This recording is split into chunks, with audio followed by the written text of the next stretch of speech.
Assalamualaikum warahmatullahi wabarakatuh. Anak-anakku, hari ini kita akan mulai belajar IPS, pembelajaran daring. Untuk materi hari ini kita akan belajar mengenai zaman praaksara atau zaman prasejarah. Tetapi sebelumnya, seperti biasa, sebelum pembelajaran dimulai dengan berdoa, biar pembelajaran daring kita kali ini menjadi ibadah. Berdoa berdasarkan agama dan kepercayaan masing-masing. Mulai. Selesai. Nah, seperti biasanya, setelah kita berdoa, biar semangat dalam pembelajaran IPS kali ini, kita mulai yell ya, yell semangat. Nanti ikutin di rumah masing-masing. Siap? Ya. Siapa kita?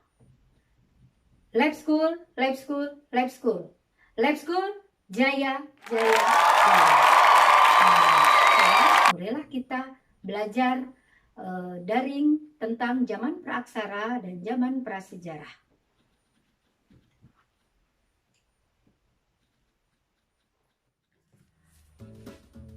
Masa praaksara pengertiannya masa berburu dan mengumpulkan makanan, masa bercocok tanam, masa perundagian, dan jenis manusia purba dan jenis manusia di masa praaksara.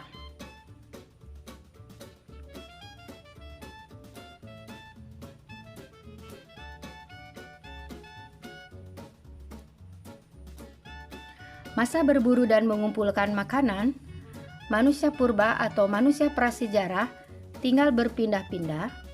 Mereka berpindah-pindah untuk mencari sumber makanan. Makanan mereka adalah binatang dan tumbuhan. Beberapa binatang diburu untuk diambil dagingnya, kulitnya, dan mereka tinggal di tempat tinggal mereka di gua-gua. Masa praaksara adalah masa di mana belum ada tulisan.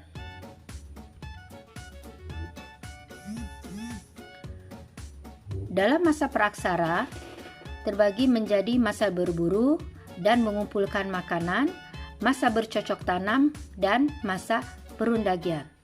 Tadi sudah Bunda jelaskan bagaimana masa berburu dan mengumpulkan makanan itu.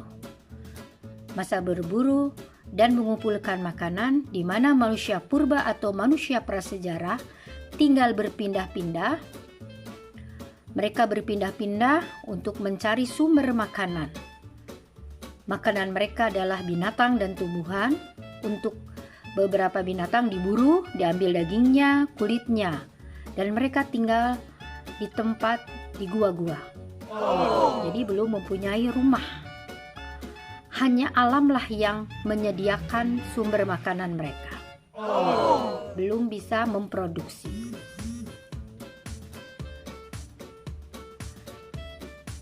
Manusia prasejarah lebih sering berburu hewan atau binatang ya. Hewan yang diburu antara lain mamut, rusa, dan lain-lain. Senjata yang mereka gunakan adalah biasanya senjata dari batu. Batu yang mereka pakai masih kasar, belum diapa-apakan, batu utuh. Ada contoh beberapa kapak perimbas, gunanya untuk merimbas kayu, menguliti binatang hasil buruan, dan memecah tulang untuk memotong-motong binatang buruan. Kapak genggam untuk menggali umbi dan memotong hewan buruan juga. Dan alat serpih digunakan sebagai pisau karena mereka belum mempunyai pisau dari logam.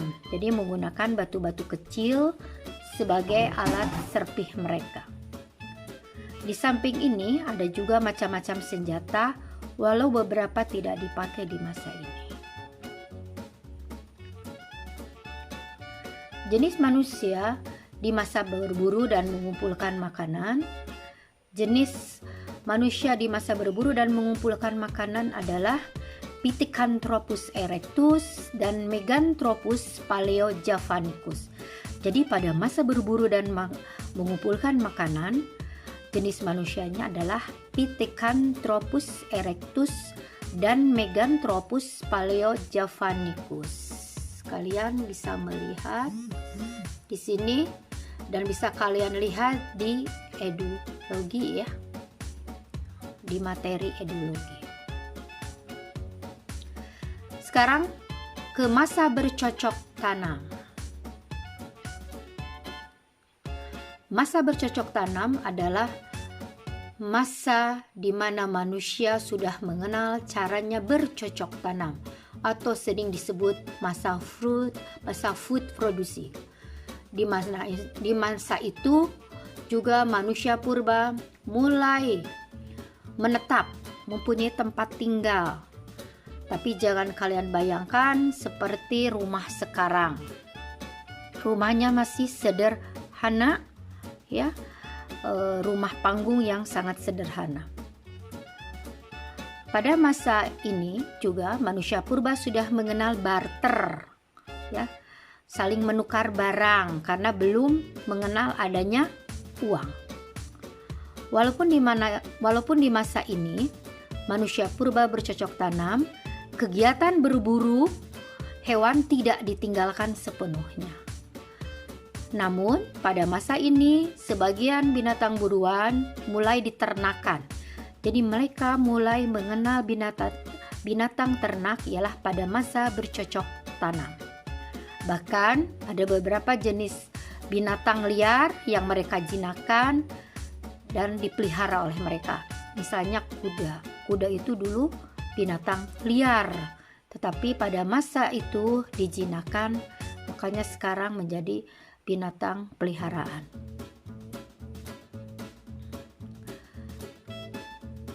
Jadi, walaupun mereka sudah bercocok tanam, kegiatan berburu tidak sepenuhnya mereka tinggalkan. Mereka masih mencari makan dengan berburu. Senjata di masa bercocok tanam. Dari senjata batu yang utuh yang belum diapa-apakan masih kasar, maka nanti mereka sudah mengenal mulai dihaluskan, ditajamkan. Jadi senjata di masa bercocok tanam berasal dari batu yang sudah dihaluskan, berbeda dengan masa berburu. Misalnya mata panah untuk berburu, ada barang pecah belah dari tanah liat atau gerabah. Jadi mereka mulai mengenal membuat barang-barang dari tanah liat. Beliung persegi untuk menebang kayu, jadi fungsinya sama seperti kampak ya. Dan mencangkul seperti cangkul. Kapak lonjong untuk mengolah tanah. Jadi alat-alat ini memang dibuat untuk membantu mereka dalam mengolah tanah karena mereka sudah bisa bercocok tanam. Jenis manusia di masa bercocok tanam ya. Jenis manusia di masa bercocok tanam adalah Homo soloensis dan Homo habilis. Berbeda dengan manusia pada masa berburu dan mengumpulkan makanan.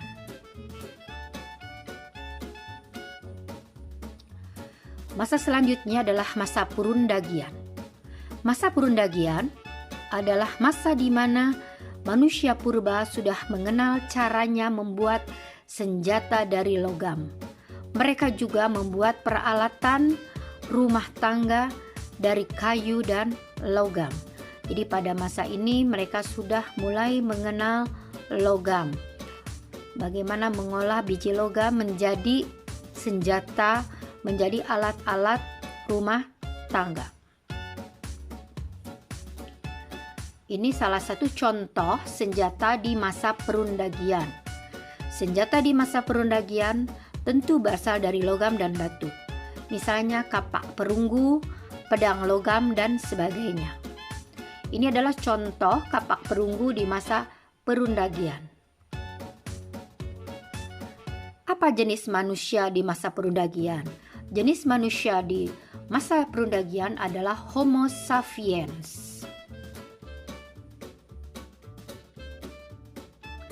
Manusia prasejarah sampai manusia modern. Ini ya gambarnya, bisa kalian lihat. Jenis-jenis manusia di masa praaksara. Bisa kalian lihat ini gambarnya ya.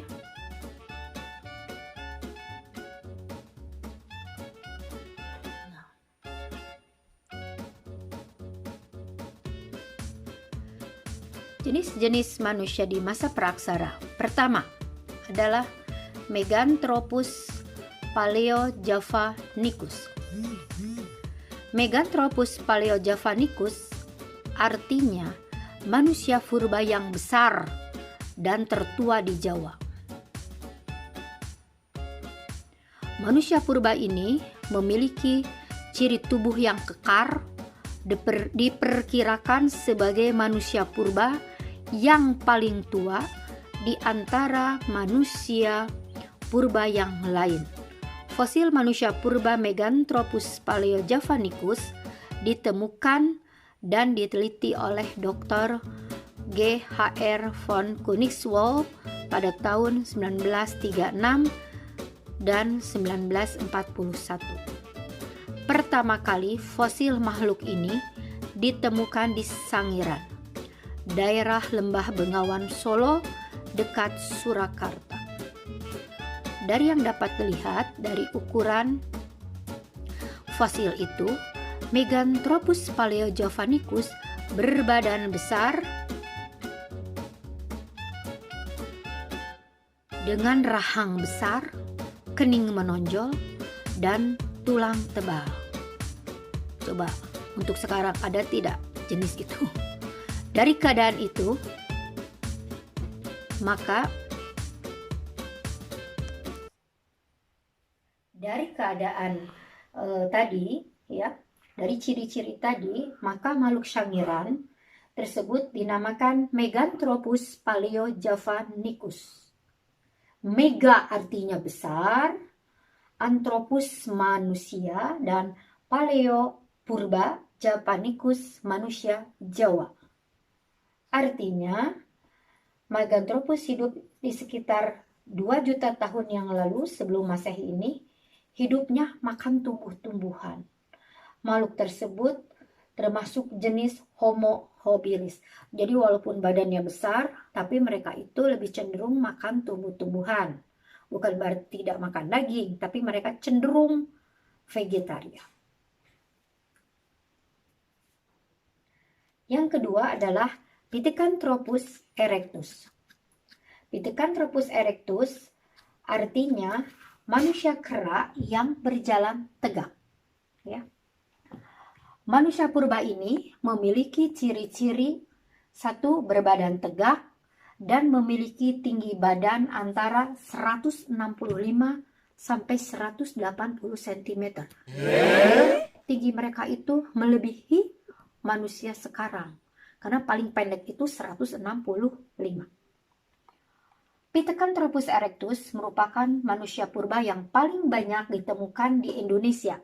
Jadi dari jenis-jenis manusia purba yang ada di Indonesia, jenis Pithecanthropus erectus lah yang paling banyak diketemukan selain di daerah Sangiran ini. Dan yang pusat penemuan daripada Pithecanthropus erectus adalah di Mojokerto. Mojokerto, Kedung Trubus, Trinil, Sangiran, Sambung Macan, dan Ngandong. Pertama kali ditemukan oleh Eugène Dubois di Trinil dekat Sungai Bengawan Solo, Surakarta tahun 1891. Selanjutnya adalah Homo soloensis yang artinya manusia dari Solo, ditemukan tahun 1931-1934 oleh Terhar dan Insinyur Oppenort di Ngandong, Lembah Bengawan Solo, dengan ciri badan 180 cm dan berjalan tegak, lebih besar daripada Pithecanthropus erectus. Selanjutnya Homo wajakensis. Homo wajakensis artinya manusia dari Wajak, diketemukan tahun 1889 oleh Van Rieschoten dari Wajak, Pilungganggung, Jawa Timur. Ciri-cirinya sama berjalan tegak, tinggi badan 130 sampai 210 cm. Tengkoraknya lebih bulat, mukanya tidak menjorok ke depan, dan telah memiliki kemampuan membuat peralatan dari batu, tulang, dan kayu. Kemudian, Homo sapiens artinya manusia cerdas, merupakan generasi terakhir manusia purba. Homo sapiens hidup di zaman Holocene sekitar 4.000 tahun yang lalu, memiliki ciri-ciri fisik yang sama dengan manusia modern saat ini. Nah, anak-anak, pembelajaran daring tentang masa praksara atau masa prasejarah kita akhiri, dan nanti kita lanjutkan dalam pembelajaran daring berikutnya. Wassalamualaikum warahmatullahi wabarakatuh. Selamat Lab School, Lab School, Lab School Jaya.